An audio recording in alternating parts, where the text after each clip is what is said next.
Confirmar.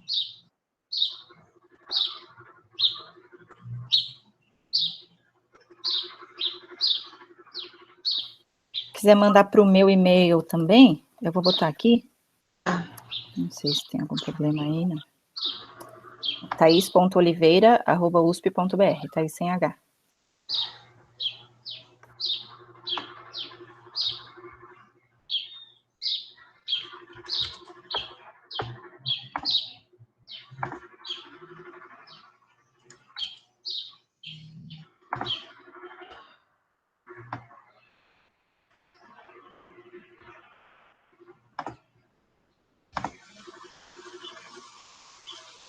Chegou no do Jesus, professora. Ah, tá. Chegou a abrir aqui. Então, eu vou começar a gravação, tá bom? Combinado. Agora que chegou, então, agora que deu certo a recepção do PowerPoint da Luísa, então podemos mesmo dar início. Quero dar as boas-vindas, então, a todo mundo, em nome do FAPS, Fórum de Atualização em Pesquisas Semióticas, que é uma promoção do Grupo de Estudos Semióticos da USP. A palestra que nós vamos ter hoje é a nossa palestra do mês de outubro. O FAPS convida um palestrante convidado a cada mês.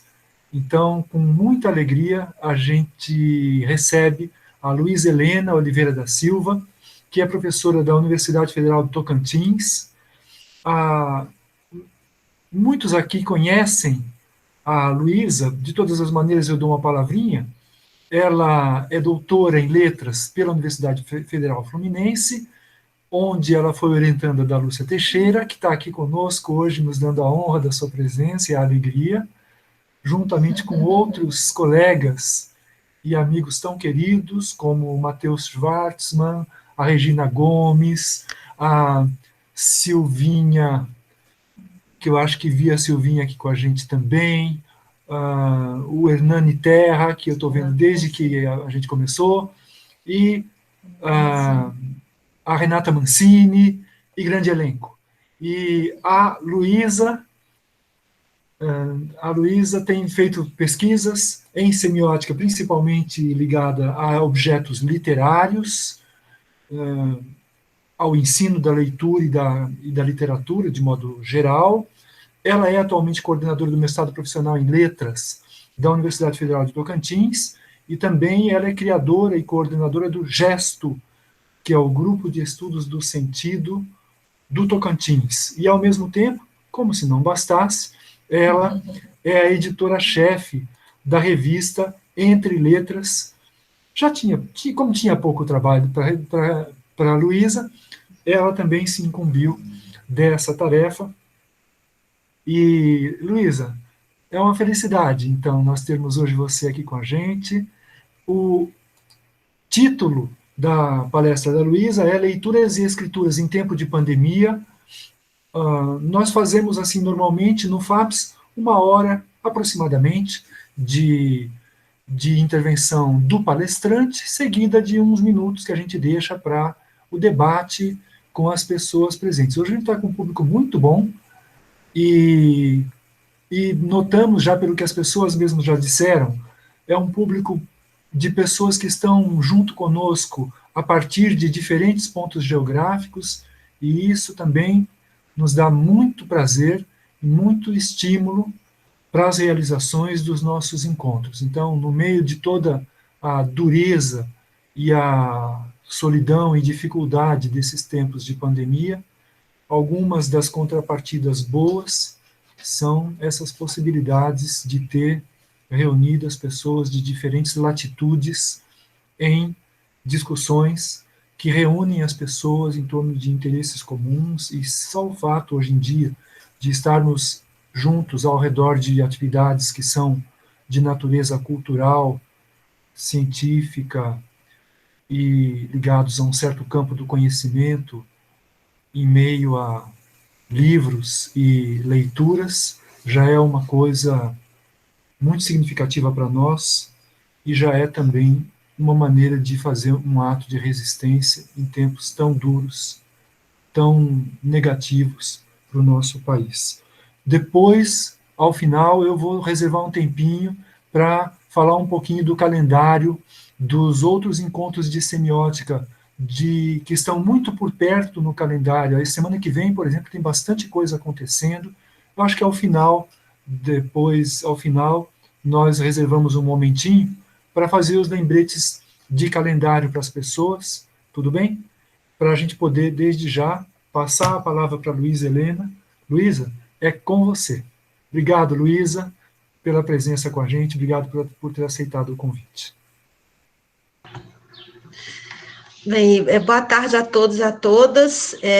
Eu acho que a minha cara já mostra que eu estou bastante feliz, né? Eu fico bastante feliz de poder falar com vocês hoje, de ter essa recepção tão amorosa, né, Ivan? Você é sempre muito gentil, a Beth, né? Eu adorei o convite e fico muito feliz de saber que temos aqui nossos companheiros da semiótica nos assistindo, o que muito nos honra, né? Ter a Lúcia Teixeira, que é a minha sempre orientadora por perto, é alguma coisa que me deixa bastante feliz, né? O Hernani Terra, marcando presença, ele falou que ia chegar e senta na primeira fila, ia ser a primeira a chegar. Eu tenho que agradecer todo esse carinho, né? E os amigos todos que estão assistindo a gente, os nossos orientandos do gesto e os demais presentes, né? Então, eu agradeço. Eu acho que a Thaís, né, que vai nos auxiliar aí, pode começar, então, a apresentação. Eu vou fechar aqui minha câmera. Então, eu fiz um texto, né, ele se chama Leituras e Escrituras em Tempos de Pandemia, Quarentenas, Quarenteninhas e Quarentenas de Toreiro e Minkovicius. Então, vamos ver se ela consegue apresentar para nós, e a gente começa, então, a nossa apresentação. Nós tivemos um problema aí, uma invasão, né? Agora está na moda ter invasão, né? Umas coisas estranhas que vão acontecendo.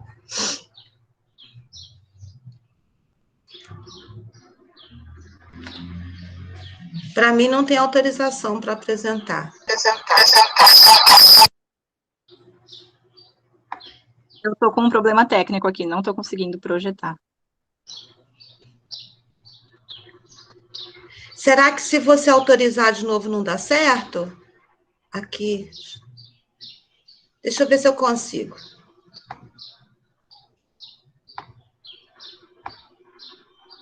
Apareceu para vocês?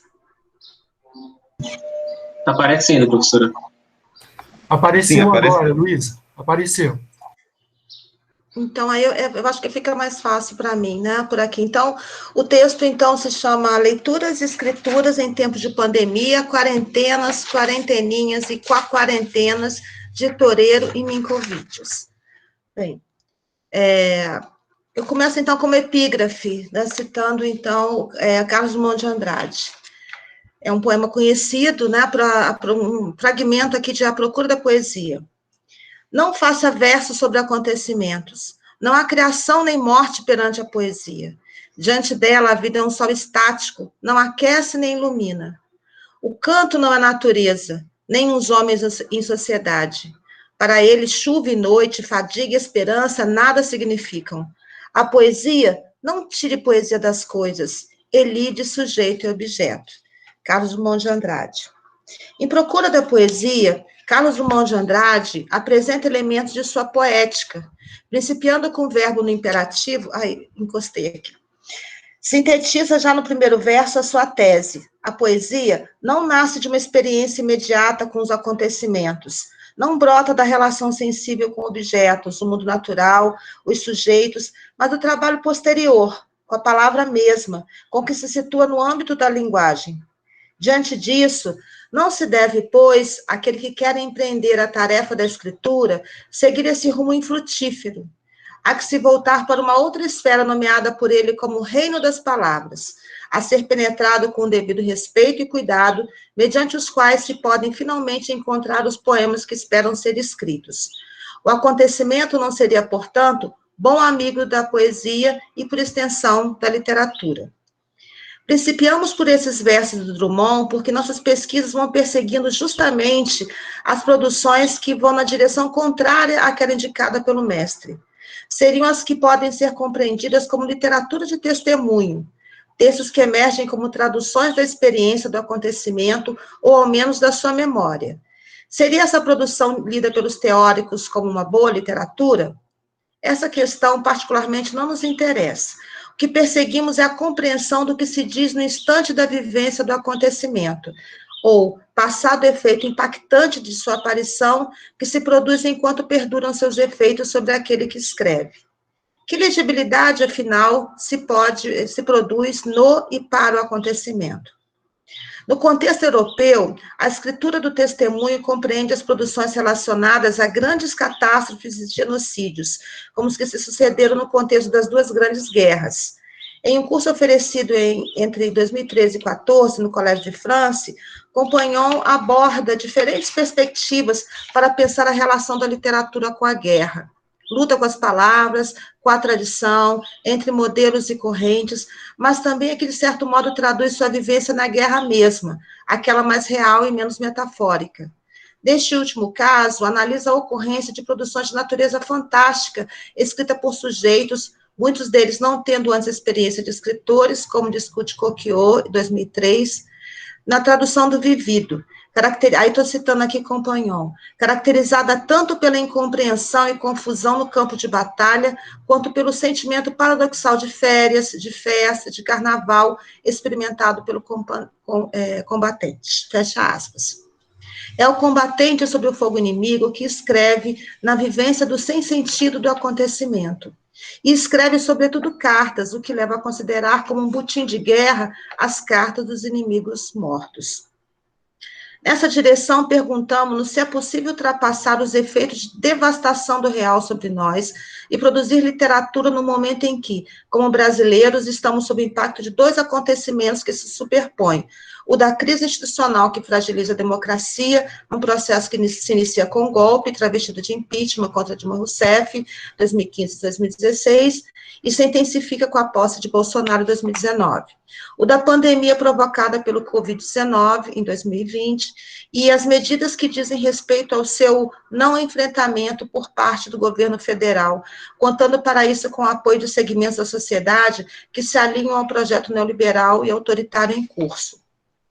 Como um acontecimento dentro de outro acontecimento, a pandemia sofre com os revés da política de negação da gravidade do que nos ameaça.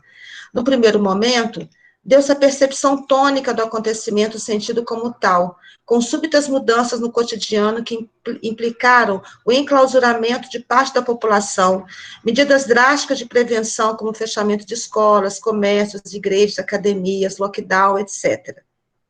Inserida no âmbito da duração, a experiência segue o processo de atonização, que produz como efeitos a indiferença quanto ao quantitativo de mortos e a redução drástica com os cuidados.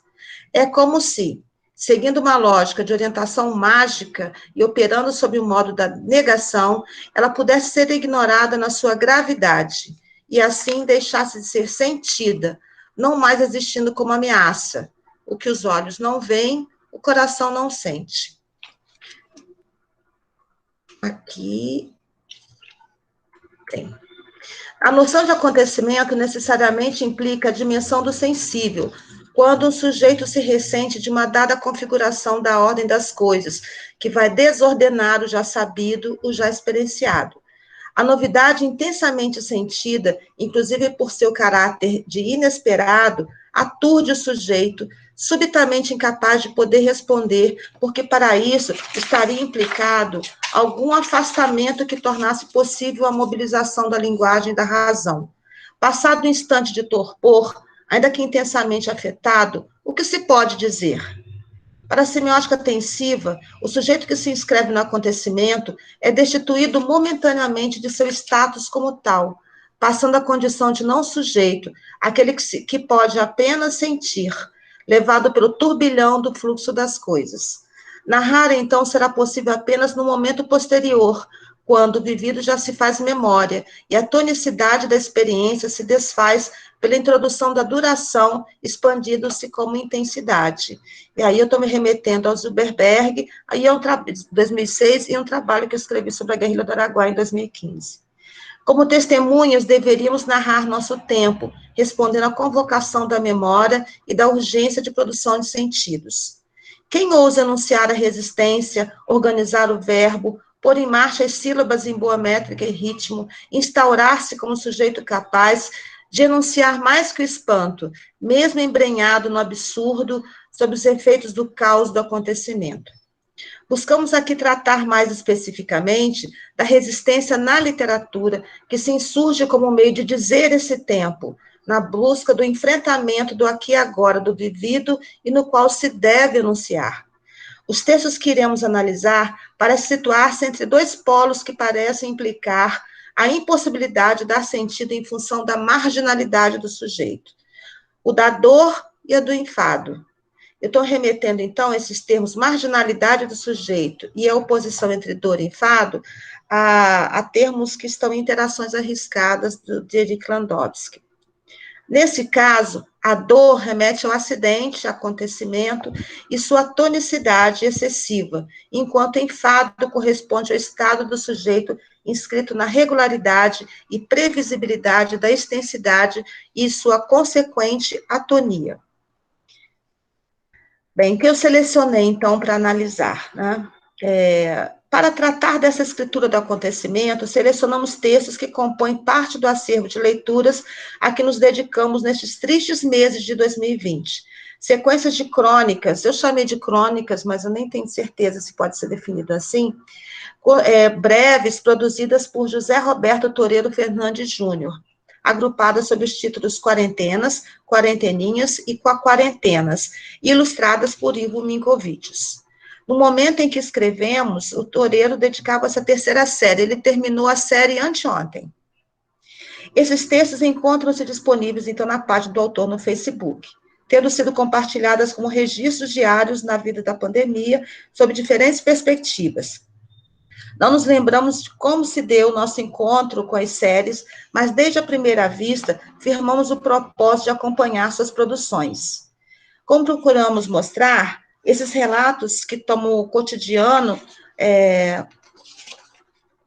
como tema, vão narrando a experiência brasileira com a pandemia provocada pelo Covid-19, traduzindo da percepção maior da doença como acontecimento nas duas primeiras séries, que as primeiras são Quarentenas e Quarenteninhas, a sua neutralização e apatia na série final, que é Quarentenas. O dicionário online apresenta... Aqui, deixa eu colocar aqui, tá? O dicionário Aurélio Online apresenta 6 acepções para o verbete quarentena, que teria como sinônimo o vocábulo isolamento. A primeira acepção fornecida pelo dicionário é de que corresponde ao número exato ou aproximado de 40 dias. Para a medicina, o período compreendido por essa denominação seria relativo, a depender do tempo necessário para combate à propagação de uma dada doença. Por extensão, estaria relacionado ao tempo de isolamento a ser imposto às pessoas e mercadorias oriundos de países que sofrem com doenças contagiosas. Nessa mesma perspectiva, no âmbito da Marinha, trata-se do isolamento de um navio proveniente dessas localidades. Na esfera popular, pode referir-se ao período de privação. Para a religião, encontra correspondência com o termo quaresma. Como evidencia o Aurélio, não há tanta precisão com relação ao quantitativo de dias compreendidos pela denominação quanto se poderia inicialmente prever pelo radical da palavra. Iludidos pela dimensão numérica, poderíamos acreditar que, esgotados os 40 dias iniciais de isolamento imposto com certo rigor no início da pandemia do Covid, os riscos de contágio e morte teriam sido eliminados, o acontecimento estaria encerrado e a vida ressurgiria, ainda que sob um novo normal. Na sequência dos meses, porém, a pandemia agravou-se sem sinais de superação. Do sentimento de torpor e espanto que acometia uma maioria e que fazia com que se observasse rigor no enclausuramento, ao menos para aqueles que podiam gozar desse benefício sem obrigatoriedade do trabalho presencial, passamos para o da dessensibilização e apatia, que faz ignorar os números crescentes dos mortos e a fragilidade de atendimento médico aos doentes. Do medo e compaixão, parecemos ter alcançado a sublime indiferença, e assim concluímos que, se dizer o acontecimento é de natureza do impossível, no âmbito da dor, dizer a rotina parece apontar para uma prática inútil, no âmbito do enfado. Fiel ao senso numérico, o primeiro projeto de Toreiro, Quarentenas, seguiu a perspectiva da produção de 40 crônicas devidamente enumeradas, compartilhadas na rede social ao longo de 40 dias, nos meses de abril e maio de 2020. Principiamos por descrever e relacionar o que se mostra inserido no eixo da regularidade. Os textos curtos, como crônicas breves, obedecem a uma espécie de moldura, apontando para a repetibilidade de uma fórmula, sua estabilização do ponto de vista do plano da expressão. A concisão atende à lógica de consumo dos textos na web, disputada a atenção dos internautas com um turbilhão de outros à disposição.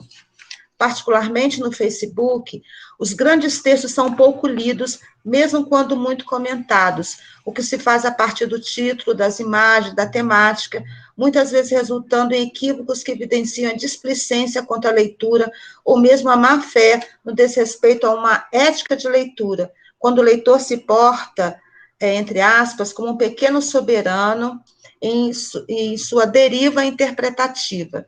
E aí eu estou citando também Landowski, 2004.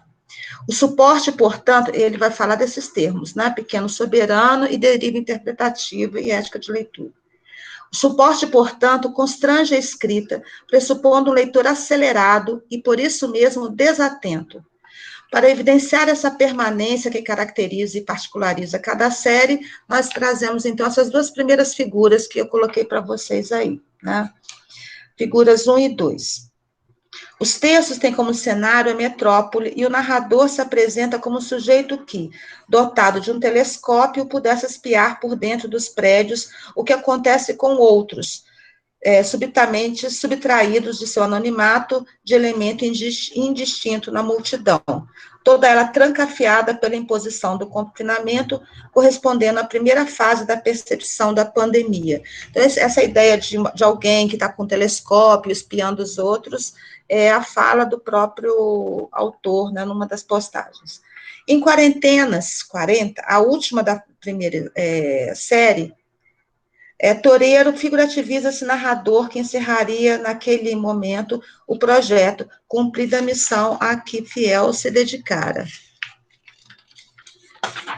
Há 40 dias ele está ali, atrás das cortinas, usando um telescópio possante para bisbilhotar a vida dos outros. E a cada dia ele descobre ou inventa uma história para cada uma daquelas janelas. Hoje, finalmente, ele vai parar. Completa 40 histórias e fazer mais de 40 numa quarentena não parece certo. Há que se respeitar o nome das coisas.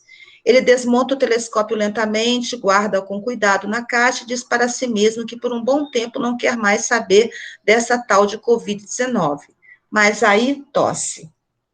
As narrativas nasceriam, portanto, daquilo que esse voyeur fosse capaz de apreender pela percepção, descobre, ou produzir pela imaginação, e inventa. Finalizado o projeto, o narrador que fala do narrador como um outro, pela debreagem actancial e nociva, ensinou a possibilidade mesmo de sua morte, mas aí tosse. A paisagem é sempre a mesma, dada pela reiteração da imagem em preto e branco, tendo como variável no recorte apenas uma seta colorida que vai mudando de posição, como que servindo para ancorar o lugar onde se situam os personagens. A verticalidade das edificações na cidade ali se registra, mal definindo os limites de cada prédio, confirmando a cidade como um contínuo, uma regularidade arquitetônica que se expande horizontalmente até as margens laterais do desenho, para sinalizar pelo inacabamento que segue além. Confirma-se na imagem de cidade a contiguidade que leva Landowski, em seu texto sobre os regimes de espaço, a mobilizar a metáfora do tecido para tratar da espacialidade operada pelo regime da programação. Aí, citando o autor, é um mundo fechado, saturado e reconfortante da contiguidade das coisas entre si. Quando, conforme explica o semioticista, tudo se sustenta organicamente ou mecanicamente como um relógio. Nessa espacialidade situada sob a lógica da continuidade e contiguidade, instaura-se a máxima previsibilidade, tendo como resultantes mecanismos que regulam rigorosamente, que programam as interações entre os elementos com os quais os homens fabricam seu ambiente. Assim, a cidade figurativizada na ilustração dos contos confirma a metáfora do tecido, aquele que determina modos de ser e estar no sem sentido, porque tudo se faz sob o comando da programação, reduzindo os sujeitos a meros operadores. E aí, reportando, então, a interações arriscadas e ao termo que aparece já no dicionário de Greimas e Cortez.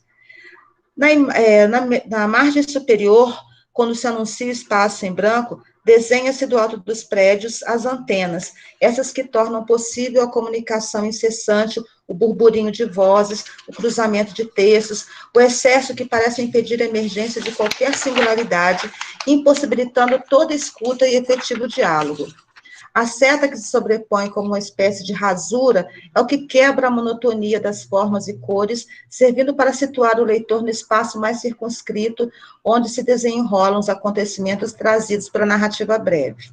É a seta que recorta o espaço, indiferenciado, reclama a existência do sujeito enunciador, esse de que trata a prosa sob a enumeração do dia, projetando no enunciado o gesto do sujeito de enunciação. A cada publicação, altera-se apenas a posição e cor, que vale para instaurar no espaço figurativizado do enunciado visual o gesto que acena para a existência de um ele, de quem se fala, num dado lá, num tempo de então.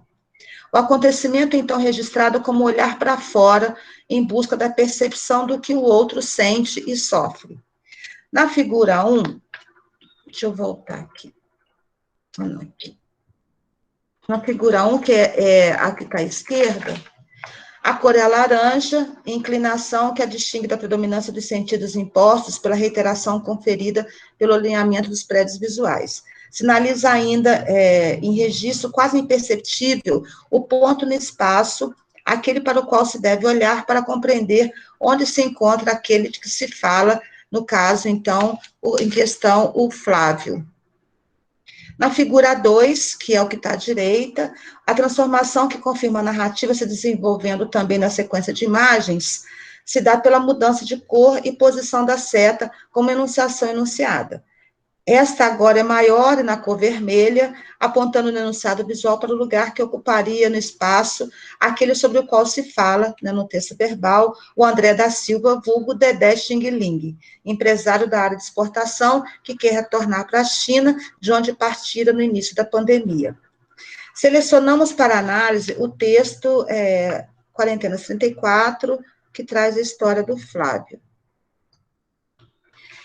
Bem, no texto composto por 3 breves parágrafos, encontramos o único personagem, Flávio, sem sobrenome, com 85 anos, indignado com o cerceamento imposto pela quarentena. Seu desejo de liberdade o leva a negar-se a fechar até mesmo a porta do banheiro, como um gesto de quem rejeita todo tipo de cárcere. Tem a memória da prisão durante a ditadura, o que indica sua vertente ideológica confirmada ainda na juventude, como também a continuidade de seu inconformismo, a vontade de resistir, que perdura na velhice. Indignado, recusa a compreender como militares, que ele chama de gorilas, puderam retomar o poder pelo voto, uma opção que trai o passado próximo, quando o governo militar se instaurou por um golpe de Estado. É explícita a razão de seu desconsolo, o descaso quanto à ausência de política de combate à pandemia, que ceifaria, sobretudo, os mais velhos. Ecoa ali a opção enunciada pelo então ministro da Saúde, que, sob a lógica da mesma triagem dos campos de concentração nazista, condena de antemão a morte dos idosos, porque já viveram o suficiente para salvaguardar os jovens, força de trabalho. Então, foi concomitante a essa fala do então ministro lá, que era o Nelson Tech, né? Flávio é sujeito passional, tomado pela paixão do ódio. Vou voltar para cá. que se confirma na reiteração de malquerença quanto à música sertaneja compartilhada pelo vizinho, à solidão, à televisão que atualiza a figura do presidente, ao salário do aposentado, às dores do corpo e seu mau funcionamento, aos empresários que evocam as preocupações de natureza econômica da atenção com a preservação da vida. A velhice é ali figurativizada a partir de estados de alma do sujeito como ruína, como um momento de decadência física, fragilidade, mas principalmente por uma não conformidade quanto às escolhas das gerações mais novas. O gosto musical, opção política, o discurso hegemônico, a traição da história recente. Pense, então, no último gesto caracterizando a resistência à condenação anunciada, dando cabo da existência pelo suicídio.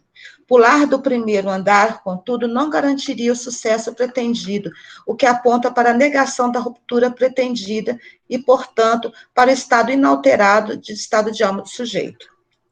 Fica explícita a referência ao ator Flávio Migliaccio, com a mesma idade do nosso personagem, que se suicidara 2 dias antes, conforme noticiado amplamente pela mídia. Cruzam-se aqui as histórias, a real e a ficcional. Na história do Flávio ficcional, é possível escutar a narrativa do ator, o Flávio ator do mundo real, que registra em carta seu desconsolo, a opção por partir, como atesta trecho citado em site da revista Isto É, ao noticiar sua morte, aí aspas, me desculpem, mas não deu mais. A velhice neste país é como tudo aqui. A humanidade não deu certo. A impressão que foram 85 anos jogados fora num país como este e com esse tipo de gente que acabei encontrando.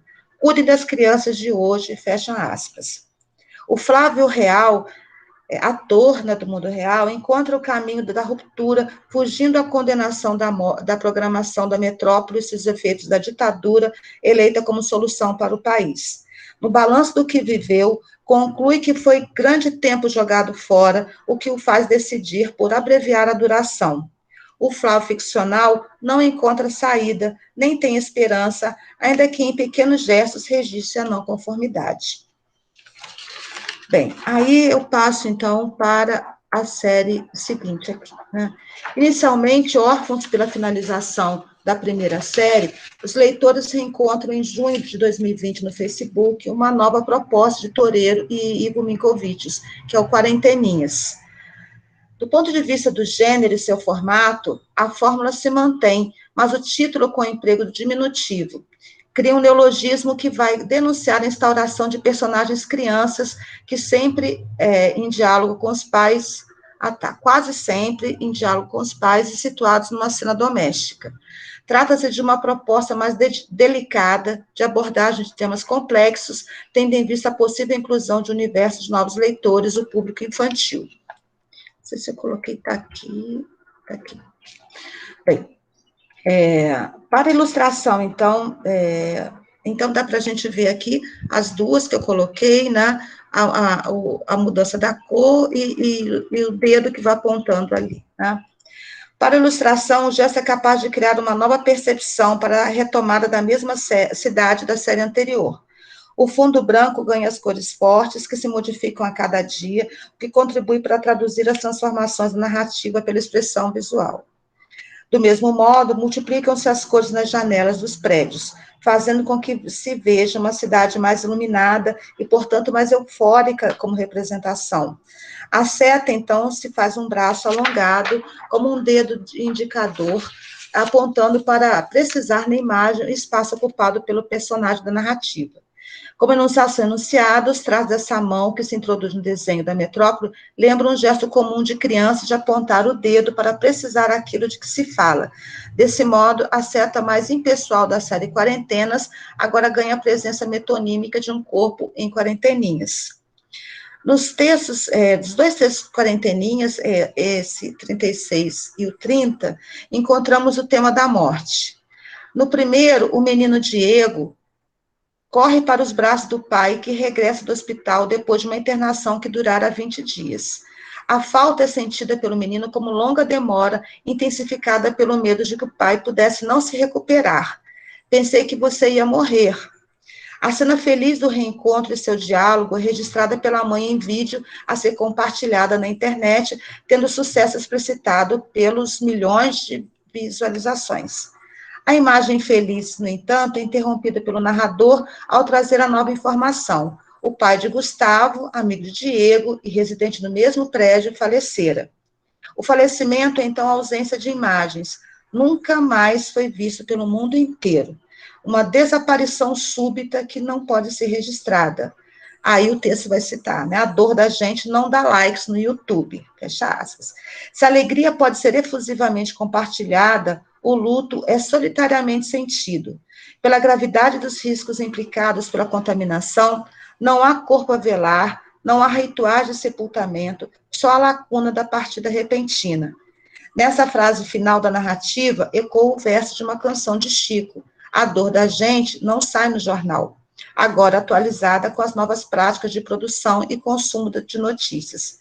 Décadas após os escritos dos versos de Joana, de 75, o sofrer ainda não encontra bom eco na mídia. Em Quarenteninhas 36, a mídia está também presente aqui, na cena familiar. Sheila vê pelo noticiário que as crianças também podem morrer por Covid-19. O pai tenta fugir ao diálogo difícil com sua filha, que insiste em perguntar sobre o que aconteceria caso morresse, como se sucedeu com a criança de que fala a TV. Indiferente à compreensão da morte, Sheila quer detalhes sobre como seria seu caixão, se seria também ela da cor branca e se poderia também ter purpurina.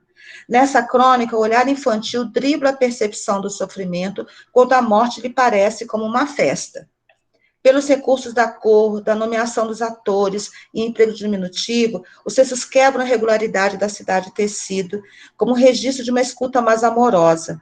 Novamente, o narrador do acontecimento busca a percepção do outro, sem falar de si mesmo, numa tensão entre escolhas que contribuem para efeitos de aproximação e afastamento. Por fim, então, a gente chega aqui às quarentenas. A terceira série com a quarentenas é produzida por Toreiro a partir de setembro. Há novamente modificações na ilustração, apontando simultaneamente para a continuidade, que a faz sequência das anteriores, e para a transformação, que mostra a nova perspectiva assumida pela narrativa e pela figurativização da cidade. É a mesma metrópole de preto e branco das primeiras séries, mas o desenho de Minkovic acrescenta nesse momento corpos humanos em primeiro plano, figurativizando a ruptura com o enclausuramento nesse momento da pandemia. As figuras humanas registradas na cor preta e chapadas sobre o fundo branco distribuem-se horizontalmente ao longo da faixa inferior da imagem. Solitárias ou acompanhadas, estacionadas ou em movimento, perfaz a agitação da cidade, a multidirecionalidade e a dispersão no passeio. Lá estão crianças e adultos, homens e mulheres. Como sombras moventes frente à cidade estática e igual ao fundo, traduzem a vida pelo movimento, mas sob a tônica da mesma indistinção e anonimato. A seta que atravessa o desenho novamente quebra esse contínuo para precisar as figuras humanas destacadas do conjunto por receberem uma cor distinta, como a sinalizar que a cena breve tem essas pessoas como atores. Os textos trazem a numeração crescente, sem o título da série ao seu lado. A identidade da nova proposta aparece ao final com hashtag com a quarentenas. Além desses elementos imediatamente visíveis, analisaremos o que os singulariza considerando suas singularidades. Enquanto em quarentenas e quarenteninhas tínhamos o diálogo entre sujeitos identificados por seus nomes, em quarentenas a diferença dos interlocutores é marcada pelo travessão que indica a troca de turno. No texto 3, apenas uma pessoa fala reportando seu interlocutário como menina. No texto 4, é esse que eu coloquei agora, né? Eu não coloquei o 3 aqui. O narrador os situa pelo emprego de pronomes indefinidos, um e outro. No texto 3, o ator não identificado, sequer quanto ao gênero, comemora o fato de não precisar mais higienizar as compras por ter descoberto um mercadinho cujos funcionários já foram todos acometidos pelo Covid-19. Para esse ator, trata-se de uma boa vantagem. Então, tudo que vem de lá já está imunizado. Até torço para que eles tussem em cima das compras, assim ganhem um pouquinho de anticorpos. Nesse registro, apenas essa voz que ecoa, contudo, discursos que saúdam a vida que segue, sem dar fé dos milhares de mortos, do sofrimento produzido pelas perdas, dos necrológios que se anunciam cotidianamente nas redes, do luto produzido pelas partidas de tantos, com histórias irremediavelmente interrompidas e perdidas. Registra-se a fala da sublime indiferença e mesmo o cinismo de quem não se compadece do fato de que, no caso específico em questão, trabalhadores tenham sido infectados. A pessoa comemora os benefícios pessoais, ainda imaginando lucrar com possíveis anticorpos. Se a fala é atribuída a um ator anônimo, a indistinção de quem o profere assinala que pode ser recuperada da fala de muitos que vão construindo consensos de discursos e práticas. No texto 4, os interlocutores discutem a opção pela vacina, até o momento não disponível. A pergunta do primeiro personagem considera algumas possibilidades, como a de que não houvesse interesse na imunização, tendo em vista o movimento crescente anti-vacina, que nas manifestações do Dia da Independência levou alguns de seus partidários no Brasil para as ruas. O segundo personagem responde: a Rússia, a chinesa eu não tomo, vou esperar a americana. Laboratórios de diferentes países se concentram na produção de uma vacina que seja capaz de frear a pandemia, mas a fala da personagem explicita uma oposição de outra natureza e que atravessa o momento atual, retomando os tempos da Guerra Fria e o intenso anticomunismo. Para estes, o mundo novamente se acha dividido em dois polos e a saúde é submetida ao viés ideológico. Os diálogos produzidos por Toreiro não fazem necessariamente rir, como a onomatopeia incorporada pelo neologismo quaquá pode sugerir. A filiação ideológica dos atores é evidente. Quem diz uma fala pode dizer a seguinte, porque comungam da mesma perspectiva diante da pandemia, como também diante da política. São enunciados que emergem sem uma origem tão precisa, mas que produzem consensos junto aos grupos mais à direita no atual contexto do país. Em alguns casos, presentificam discursos de ódio, racismo, niilismo, ainda mais explicitados no texto 4, publicado no dia 17 de setembro. Cara, fui numa sorveteria e a menina do balcão não quis me atender porque eu estava com a máscara no pescoço. Xinguei a palhaça de tudo quanto é nome, quebrei coisa, ameacei, fiz um escarcéu. Pô, na lei não está escrito que ela tem que estar em cima da boca. Associando aos estudos de Barros sobre os discursos intolerantes, temos a enunciação de paixões malevolentes, enquanto a filiação ideológica de posições conservadoras extremadas concorre para a confirmação da programação que torna previsível e pré-formado o dizer. Nesse sentido, há corpos não necessariamente sujeitos, mas operadores. A cidade, antes iluminada de quarenteninhas, agora se apaga, né? Retornando à sua condição de tecido. A recuperação do desenho de quarentenas reitera a regularidade e a previsibilidade de uma cidade sempre a mesma. Ainda que a presença de sujeitos nas ilustrações traga mais elementos para pensar a dimensão do corpo sensível na metrópole, seu apagamento pela cor concorre pela reiteração da indiferença projetada nos diálogos. Uma linha vertical separa os espaços da cidade dos atores, acentuando uma quase disjunção. A cidade tecido permanece assim como impenetrável, impondo um dever ser, um estilo de vida, uma programação que predefine modos de ser e estar. Em quarentenas, materializa-se a conformação, a distopia. Bem, confirma-se a conformação à distopia, né? Bem, então, aqui, considerações finais, então. Nosso texto segue o viés do ensaio, analisando a produção de 2 séries finalizadas e outra ainda em processo de escritura, né, terminou anteontem. Essas trazem em comum o tema da quarentena, mediante a vivência de uma pandemia que se prolonga no Brasil por pelo menos 7 meses.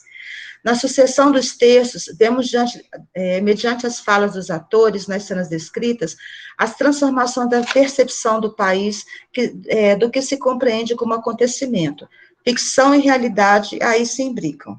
Como registros diários postados nas páginas do Facebook, cumprem o esforço da crônica, narrando o presente enquanto acontece, compreendendo o presente como coincidência do acontecimento descrito com a instância do discurso que descreve, citando aqui Benveniste. Na medida em que o tempo avança, as percepções se deslocam, indo do espanto inicial e sofrimento pelas mortes ao extremo da anestesia que se traduz nos comportamentos de recusa, indiferença, descaso. A cidade das imagens de Nikovich se ilumina pelas cores quando os atores são crianças, mas se apaga novamente pela oposição em preto e branco que figurativiza a cidade como tecido, organização espacial para a qual não se pode dar sentido. O gesto breve de descontinuidade pela seta e pela cor diferente sobre uns e outros não é capaz de abalar a regularidade, a previsibilidade, a indistinção. Tudo funciona, como diria Landowski, em 2015, como um relógio e como peça de uma engrenagem que não cabe muito o sentir. Para o que não cabe muito bem o sentir. A programação está na fórmula dada pelo gênero, pela repetição devidamente numerada, pela imagem sempre a mesma. Se há salvação contra essa condenação ao sem sentido, essa se faz pela enunciação. É ainda necessário dizer, ainda que poucos ouçam ou sejam capazes de lamentar. Escrever é insistir no sentido, mesmo quando tudo parece apenas paráfrase, repetição do consenso de sujeitos em conformidade com sua condenação. Passamos versos sobre acontecimentos. Então, aqui a gente tem as referências. E é isso. Obrigada, então. Espero não ter cansado muito, não ter sido uma leitura muito chata.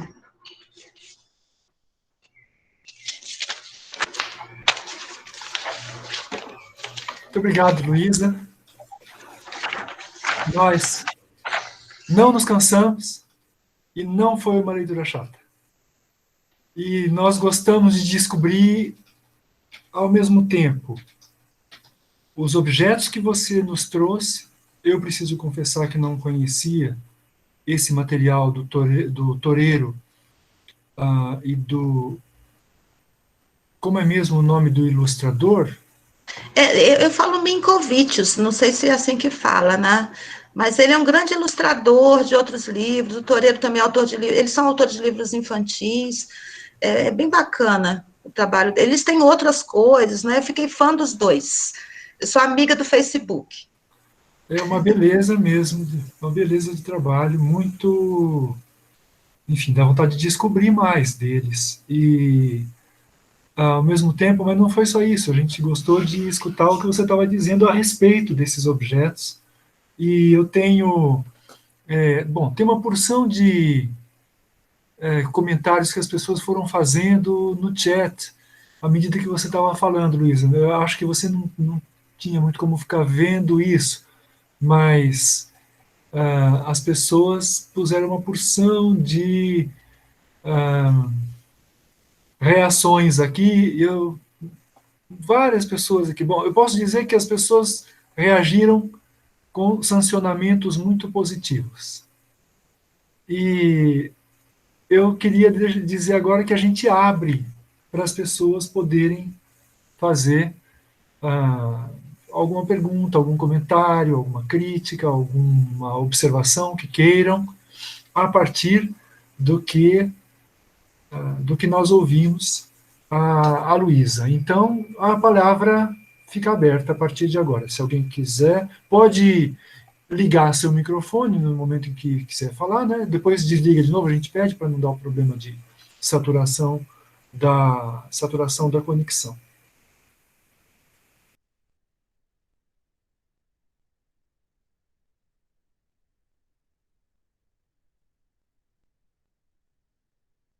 Luísa, eu tenho, enquanto as pessoas se preparam, eu tenho aqui um comentário feito pelo André.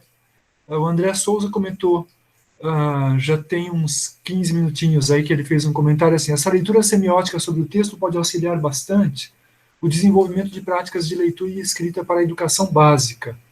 o aluno é conduzido a uma compreensão e recepção mais ampla daquilo que ele vai ler. Não sei se você gostaria de comentar o comentário.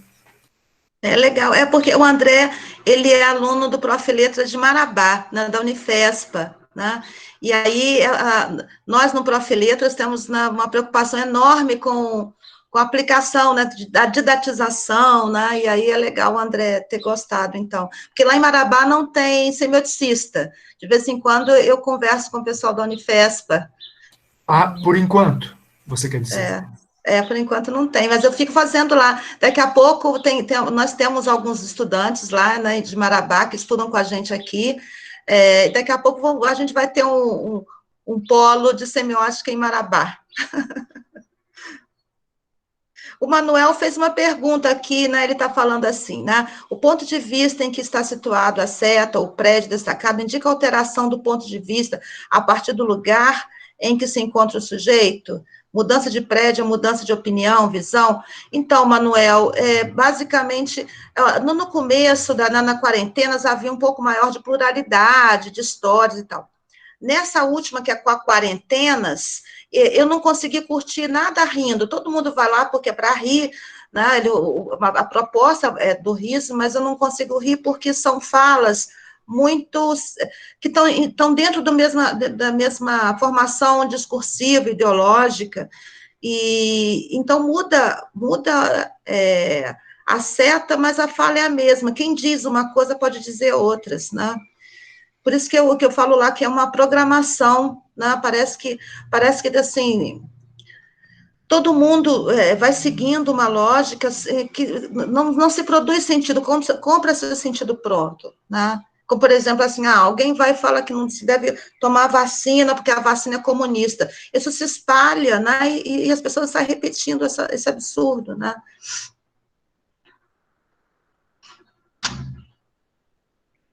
É uma fala militante.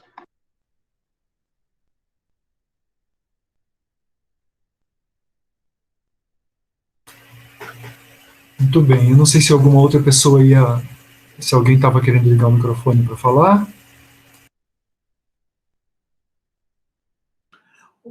Só uma observaçãozinha, o Toreiro é um roteirista, fez o roteiro do Pelé Eterno, aquele filme, há uma série da Globo, Retrato Falado, não sei se você lembra, acho que é com a Denise Fraga, acho, né?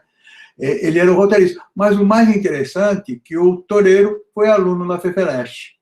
Ele é formado em letras pela FEFELESH. Bacana! Deve ter sido aluno Então, ele deve ter sido aluno de vocês aí, né? Da Diana, pelo menos. Não sei se a Diana lembra dele. Ele era de Santos. Acho que a Diana quer falar. O microfone. Pronto. E se eu não estou enganada, o Toreiro, com o livro Chalaça, que depois ganhou o prêmio, ele foi publicado graças ao projeto Nascente na USP. Vocês se lembram que tinha um projeto Nascente que as pessoas se inscreviam com romances, contos, poesias? Eu fiz parte do ano que o Toreiro se candidatou, eu era do júri que avaliava. Eu me lembro do texto, entendeu? Oi, Luísa, mas eu queria mesmo era te cumprimentar, viu? Gostei muito de te ouvir, certo? Tá? É uma honra saber que você está me ouvindo, viu? Foi um prazer. E eu gostei, está com cabelo diferente, está bonita. Que bonito não dá para dizer, diferente está, certo? Porque não dá para eu cortar, ele está cada dia maior e mais volumoso. Está bem bonita. Então, o Toreiro tem muita coisa, né? Eu acho que ele que ilustrou. Eu não sei se ele escreveu um livro que é da história. Acho que é de Chapeuzinho Vermelho, que ele coloca Chapeuzinho Amarelo, Chapeuzinho Azul, Chapeuzinho. Um monte de Chapeuzinho. E esse é lindo o livro. Eu acho que ele que escreveu, ilustrou, né?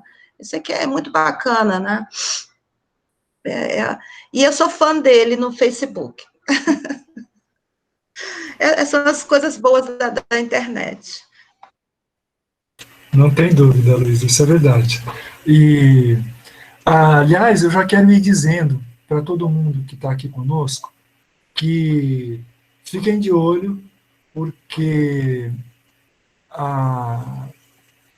aquilo que a Luísa nos disse hoje, ela vai, sob a forma de um artigo, ela vai enviar para a revista Estudos Semióticos. Já digo publicamente, Luísa, isso está sendo até gravado, hein?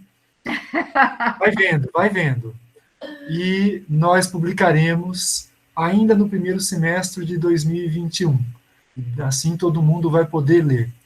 Então, já deixo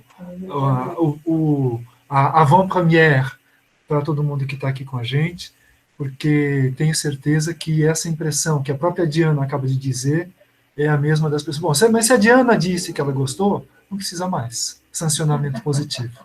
Obrigada. Estou sancionado. Exagero.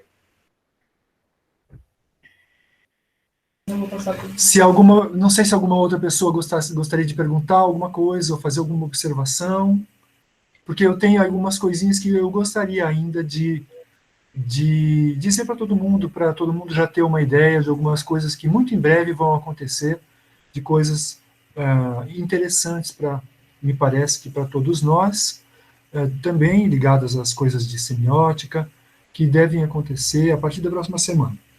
Mas se alguém quiser se manifestar ou perguntar qualquer coisa, pode agora.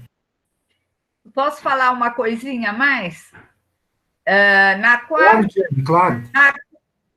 Na quarta-feira da semana que vem, eu já mandei para você, Ivan, para você mandar para todo mundo, nós vamos ter no Mackenzie uma conferência do Juan Alonso. Esse era o meu primeiro aviso de calendário. Então tá bom, então você avisa agora. Eu acho que eu deixo você fazer, que você faz melhor do que eu. Não, eu estou com os dados aqui. Então eu posso fazer eu mesmo, a não ser que outra pessoa quisesse. Pode ser já, gente? Então deixa eu já aproveitar e engatar. Antes de mais nada, faço questão. Luísa, muitíssimo obrigado pela palestra de hoje, que você viu. Não, você não viu, porque você estava falando, mas nós vimos que as pessoas estavam gostando muito à medida que estavam ouvindo você. E isso não é surpresa para nós, por ser você a nossa convidada de hoje. Eu queria dizer ao mesmo tempo a nossa alegria muito grande de ter a companhia dos colegas de Araguaína. O Gesto em Peso ouviu você hoje, Luísa. E então saúdo o belo gesto do Gesto na tarde de hoje. Eu só queria dizer, Ivan, agradecer, né, a oportunidade, fiquei bastante feliz, e na próxima semana a Lúcia vai falar conosco, com o Gesto, então depois a gente vai, eu estou tentando ver se eu consigo colocar aberto para todo o Prof. Letras, mas se der algum problema lá com o Prof. Letras, a gente, pelo menos a Lúcia vai falar com o nosso grupo, aí eu mando o link para todo mundo, vai ser na próxima sexta, às 19 horas. Né, Lúcia? Porque a Lúcia está tão quietinha aí, mas eu acho que ela aceita, né, que ela não falar apenas conosco, né, mas ela falar com os colegas da semiótica. Então, peraí, então tá bom, mas então você complexifica meus anúncios aqui. Peraí, 19 horas no Gesto. Muito bem, então, pela ordem que eu tenho, pelo menos das coisas que eu pude recolher, olha, na semana que vem vai rolar uma porção de encontros interessantes nessa área, viu, pessoal? Olha, na quarta-feira é o primeiro deles, quarta-feira, já o dia 4, voltando depois do feriado, no dia 4, quarta-feira, justamente a palestra que a Diana estava querendo nos lembrar, promovida pelo programa de pós-graduação em Letras do Mackenzie. Quarta-feira, dia 4, nós temos, então, a palestra do professor Juan Alonso, professor da Sorbonne, Paris Descartes, que faz uma palestra sobre o engajamento e a deserção na vida social, e é a abertura de uma ocasião importante lá no Mackenzie, que eu não lembro, mas é uma ocasião. É a mostra de pós-graduação em letras do Mackenzie.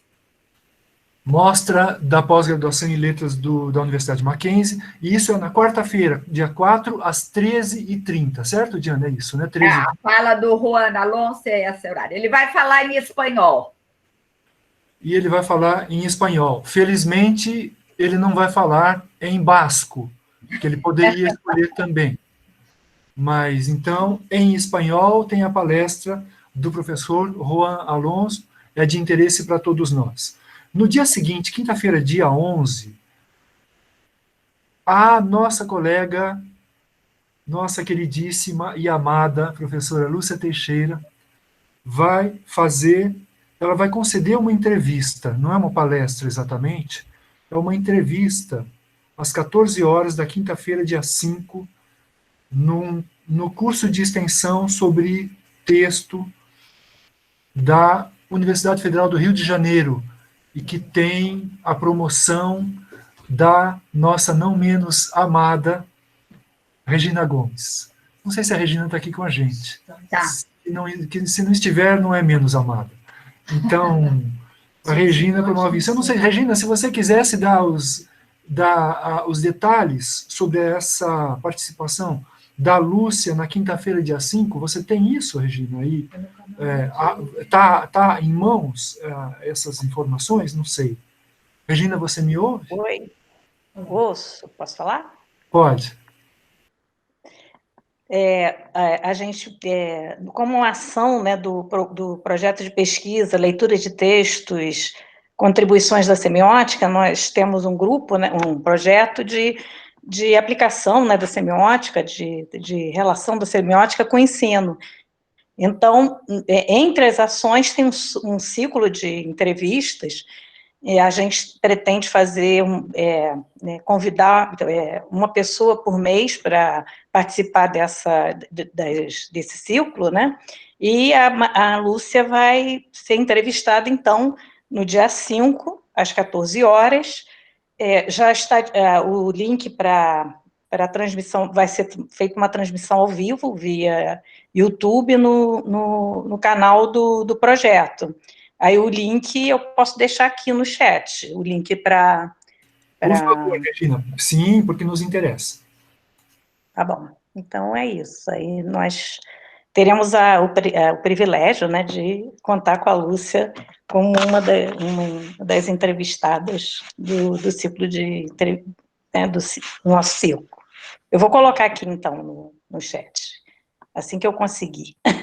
Combinado. Obrigada, Ivan. Obrigado a você, Regina. Imagina. Divulgação. Isso, então, a gente está falando de quinta-feira, às 14 horas.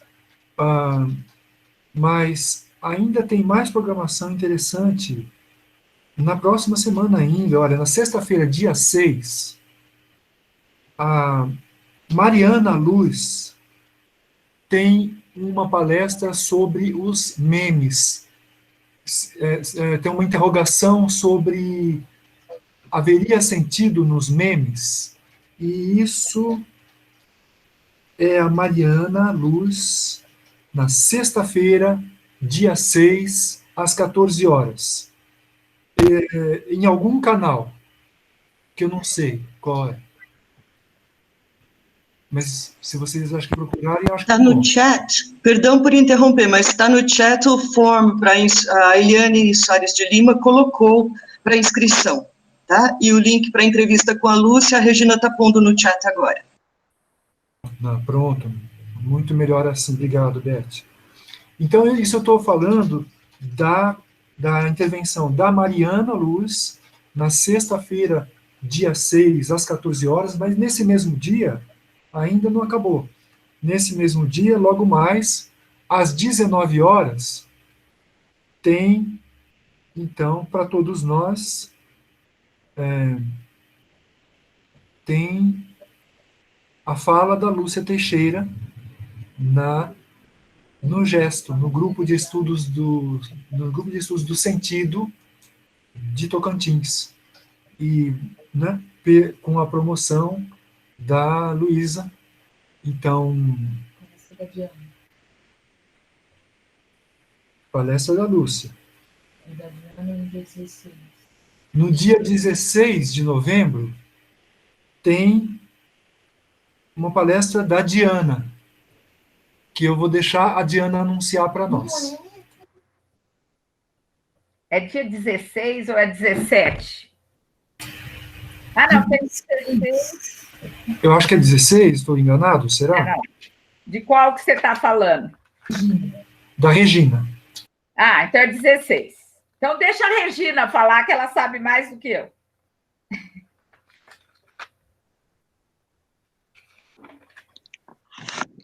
Oi, esse evento é um evento que está sendo promovido pelo pelo programa de pós-graduação em Letras Vernáculas, da UFRJ, então, dentro da programação do primeiro Congresso Internacional do PPGLEV, né? Então, no nosso simpósio, né, o simpósio foi coordenado pelo grupo de pesquisa, pelo nosso grupo de pesquisa, coordenado por mim, pelo Júlio Oliveira e pela Tiana Antunes. A gente convidou a Diana para apresentar uma palestra, né, na abertura do simpósio, né? Deixa eu pegar aqui o título.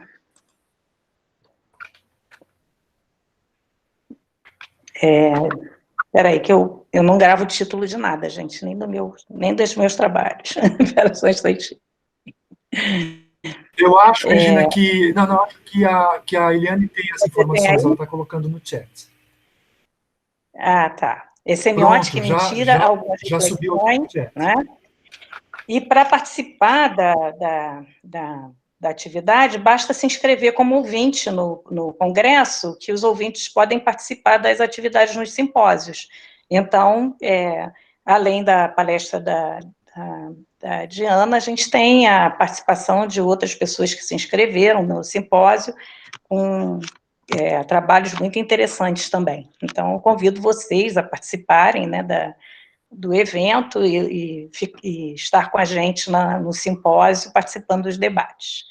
Obrigada, Ivan. Obrigada também a Diana por ter aceito, né, participar do simpósio, nos dá a honra, né, de estar junto com a gente no simpósio.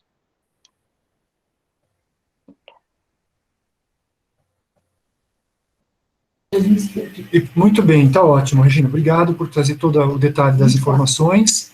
E, por fim, eu queria ainda anunciar, porque ainda no mês de novembro, que na última semana do mês, então a gente está avançando, não está nada, na última semana do mês, alguém vai falar sobre alguma coisa em algum momento, em algum lugar.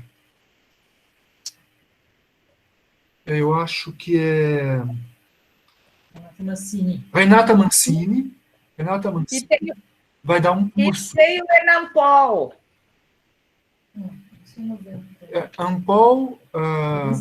Não, tem o encontro dos alunos de pós-graduação em Linguística da USP.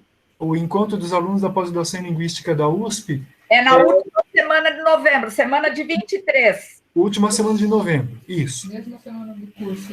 Na mesma semana do nosso ENAPOL, aqui, do nosso seminário dos pós-graduandos aqui, nossos, da pós de semiótica da USP, vai acontecer também um curso que vai ser dado pela Renata Mancini, Condições Semióticas do Sensível, Aprofundamentos da Semiótica Tensiva, Aprofundamentos da Abordagem Tensiva, desculpa. E isso é a partir do dia 24 de novembro, promovido também, adivinhem, quem está promovendo? Também é a Regina Gomes.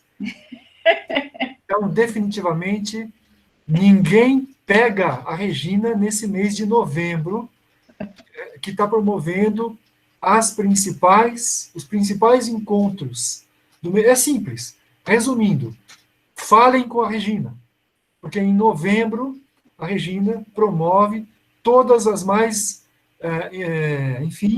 as mais quentes promoções de semiótica entre os dias 24 e 26, mais precisamente falando, das 14h30 até as 17h. Então tem esse curso que a Renata Mancini oferece, promovido pela Regina e pelo grupo da UFRJ, condições semióticas do sensível, aprofundamentos da abordagem tensiva. Também acho que é do maior interesse para a gente. E tinha alguém que tinha pedido para dar uma... Eu quero falar uma coisa ainda.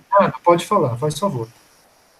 Bom, o que eu queria dizer é o seguinte, eu não quero anunciar nada do que eu vou falar, mas esse eu gostaria de anunciar para os semioticistas da semiótica discursiva francesa. É que a FELS, a Federação Latino-Americana de Semiótica, está promovendo encontros com o tema da semiótica no Brasil e na América Latina. Certo? Bom, já teve um evento, agora semana passada, que era com o Paz Gago e a Santaella. Bom, eu entrei nesse evento, que eu queria ver o que era, o que estava acontecendo e tudo, e me dei conta que, fora o Matheus e eu, certo? Não tinha mais ninguém da nossa linha de semiótica lá dentro, certo? Bom, e no dia 17, eles me pediram para falar, certo? Então, eu espero que entre alguém para dar um pouco de suporte para essa fala, porque é no meio de gente em que, por exemplo, o Paz Gago terminou dizendo que a gente precisava ter muita relação com a semiótica discursiva, que ele se arrependia, que no começo da carreira dele, ele era muito peirciano demais e se opunha um pouco a essas coisas, e que agora ele viu que não. Ainda mais que agora a semiótica não trabalha discursiva, não se preocupa só com linguagem, ela agora trabalha também com o Ricoeur, com essas coisas, entendeu? Então, ela ficou muito mais próxima do que eles peircianos fazem. Bom, eu vou ter que desmentir isso ao falar, certo? Eu tenho que dizer que não é bem assim. Tá? Então, é no dia 17, às 4 horas da tarde, 16 horas, tá bom? Esses estão todos convidados. Essa fala. Tá? Eu vou falar com um artista que eu não conheço direito. Eu me posto com o Finol, que é um que eu conheço melhor, que é mais próximo um pouco do que a gente faz, um venezuelano, mas depois o Finol passou para... Deve ter havido um problema de horário, passou para a seguinte, em que vai estar o Jean, certo? A do começo de dezembro, tá? Então, é isso. Ótimo, Diana. E enquanto você falava, eu resgatei também, com a ajuda, o Matheus tem algo para nos anunciar logo na sequência, eu passo para você, Matheus, mas eu não queria deixar de lembrar dois outros encontros ainda no mês de novembro. No dia 11 de novembro, justamente, o nosso professor Matheus Schwartzman vai fazer uma palestra com o título Semiótica e Vida Social, Discurso, Racismo e Sentimento de Classe. Matheus, que está aqui conosco. Matheus, você gostaria de completar as informações? Então, é isso mesmo, né? Eu falei certo o título. É às 19 horas do dia 11 de novembro. Não, é às 14 horas do dia 11 de novembro. O cartaz que eu tenho aqui anuncia para as 14 horas. Você pode confirmar, Matheus? Sim, é isso. Acho que é a Eliane que fala no horário, né? Vocês dois estão às 14 horas. Nós dois somos 14? Então, Ivan, a minha própria fala, eu não sei quando vai ser. Sim, eu tenho o cartaz aqui diante dos olhos, Matheus. Dia 11 de novembro é você às 14 horas, Semiótica e Vida Social. Discurso, Racismo e Sentimento de Classe. E no dia 19 de novembro, aproveito, também às 14 horas, dia 11, Matheus Schwartzman, dia 19 de novembro, também na mesma sequência, promovida pelo grupo Actantes, que é o grupo de semiótica da Unifran, em Franca, interior de São Paulo, dia 19 de novembro, às 14 horas, Eliane Soares de Lima, Semiótica, Modos de Leitura e Experiência Estética na Contemporaneidade. Isso é o dia 19 de novembro, às 14 horas. Organizado pelo grupo Actantes e sob o comando da nossa colega, professora Vera Briata, da Unifran, em Franca. Acho que agora eu avisei todas as coisas de novembro, pelo menos as que vinham de imediato. Faltou dizer, na verdade, duas coisas. Mas, Matheus, eu não sei se era isso que você ia anunciar. Pode falar. Não, Ivan, obrigado. Bom, primeiro, eu queria agradecer a fala hoje da Luísa, que foi muito legal, gostei muito de assistir. É bom estar aqui com todos vocês. E eu não ia avisar da minha fala, Ivan, porque eu até tinha esquecido do meu evento em que eu falo. Esses dias eu conversei com a Diana, falei que é tanto evento que a gente não sabe mais.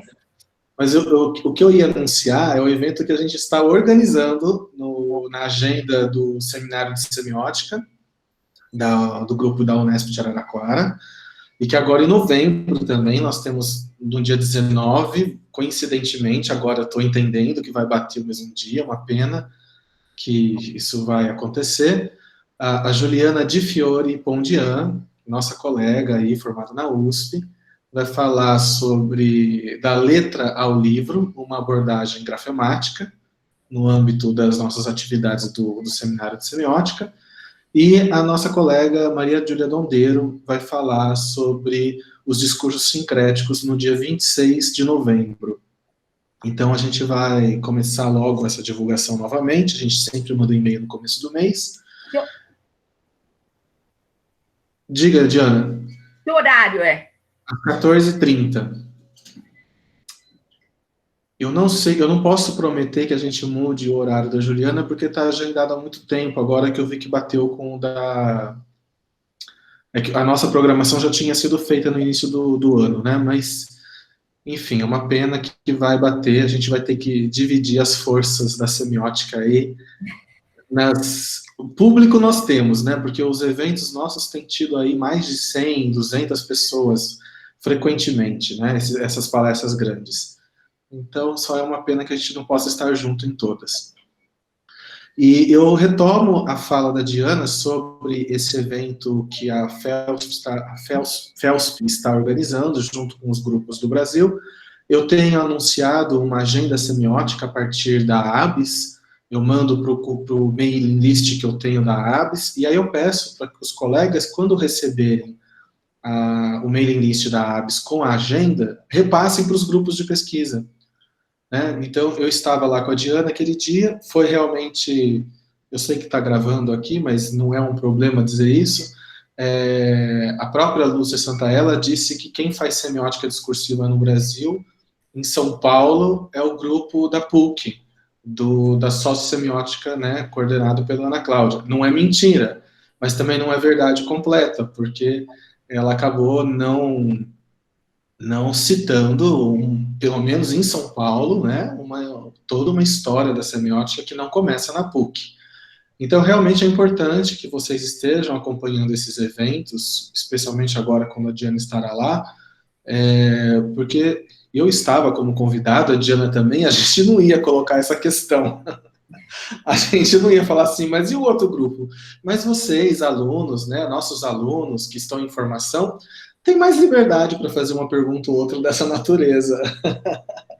Então, eu convido vocês a estarem mais presentes nesses eventos grandes, né, com esses nomes, porque às vezes é um esquecimento, né, um improviso de uma fala, uma informação importante como essa, às vezes passa despercebida.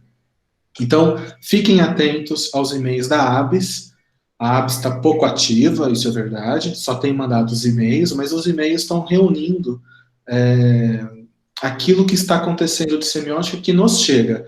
Eu peço para todos os meus colegas que hoje divulgaram notícias de evento, eu não acompanhei todas, não consegui guardar todas de cabeça, me mandem por e-mail, seja para o meu e-mail pessoal, seja para o e-mail da ABS, que eu organizo e faço uma divulgação maior em nome da ABS, tá bom?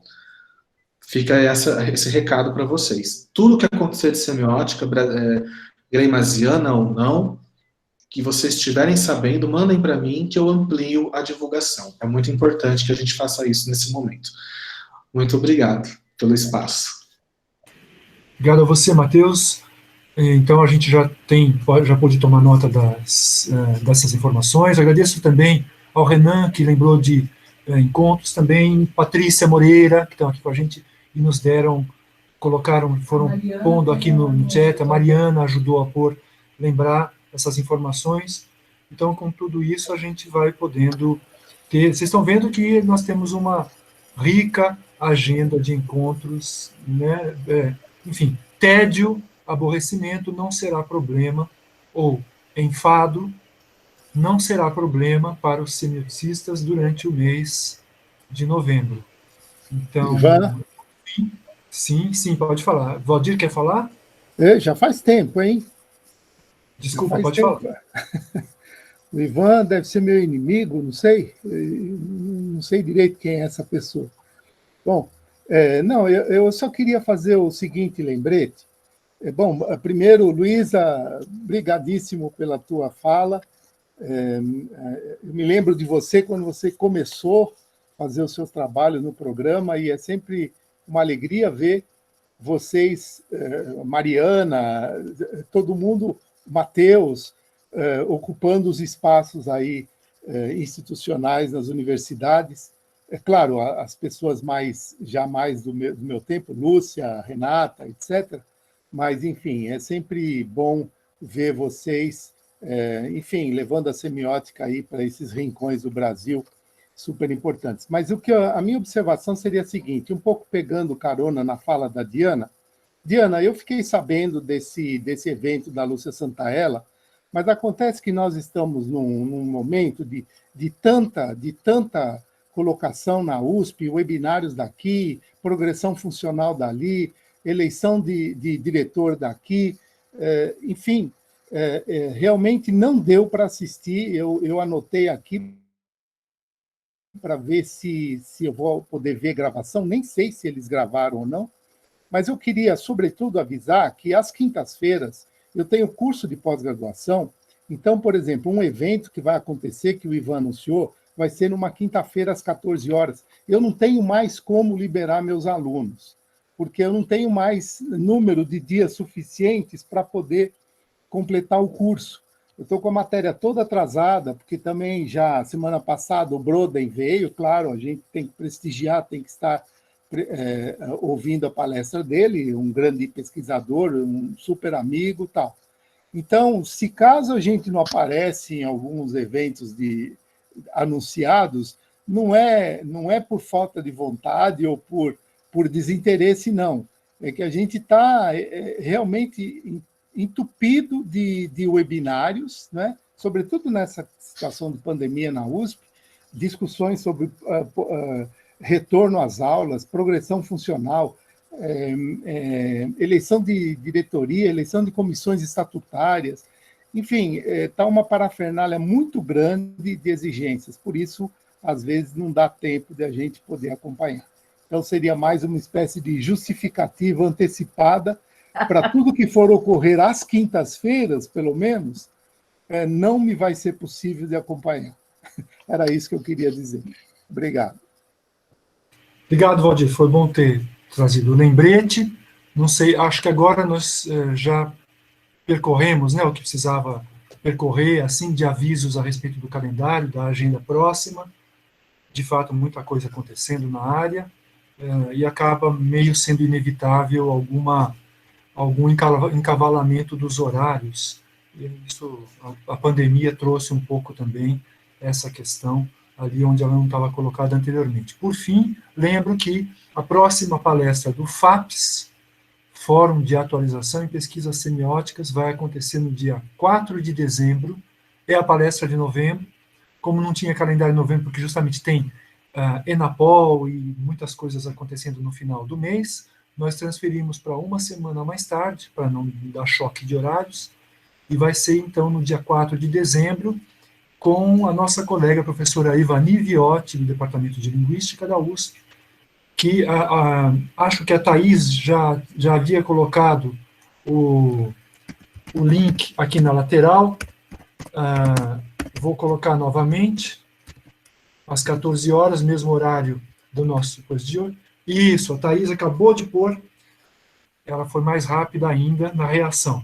Então, é o FAPS com a Ivani Viotti, que vai falar sobre a semiose vista a partir das bordas da ciência da linguagem. Será a última palestra, enfim, concluindo a temporada 2020 do FAPS. E, bom, com grande satisfação pela sessão de FAPS que nós tivemos hoje, mais uma vez reiterando nossos agradecimentos à Luísa, eu dou a palavra final para a Beth, coordenadora geral do FAPS, para a gente fechar simplesmente o encontro de hoje. Muito obrigada, Ivan, que essa tarde tão rica, eu lamento tanto estar dividida junto com o encontro com o Fórum Sudeste de Coordenadores de Pós-Graduação ao mesmo tempo. Então, eu perdi partes, mas não o suficiente para perder a noção da riqueza que foi a apresentação da Luísa Helena, todos os anúncios de atividades na semana que vem, quinzena que vem, mês que vem. Não tem desculpa para a gente não manter a cabeça funcionando com coisas boas. Agradeço a todos os presentes, a Lúcia Helena pela generosidade de estar aqui com a gente. Agradeço ao Ivan por ter pilotado a coisa toda e me dado essa guarida na situação em que precisaria estar em 2 lugares, e é uma grande satisfação, só lamento que não possa ter sido 100% presente aqui. Ficou metade aqui, mas ainda muito contente com a tarde. Obrigada a todos também pela audiência e por levar as nossas reflexões, nossos pensamentos para casa para multiplicar depois. Acho que é isso. Boa tarde a todos da minha parte.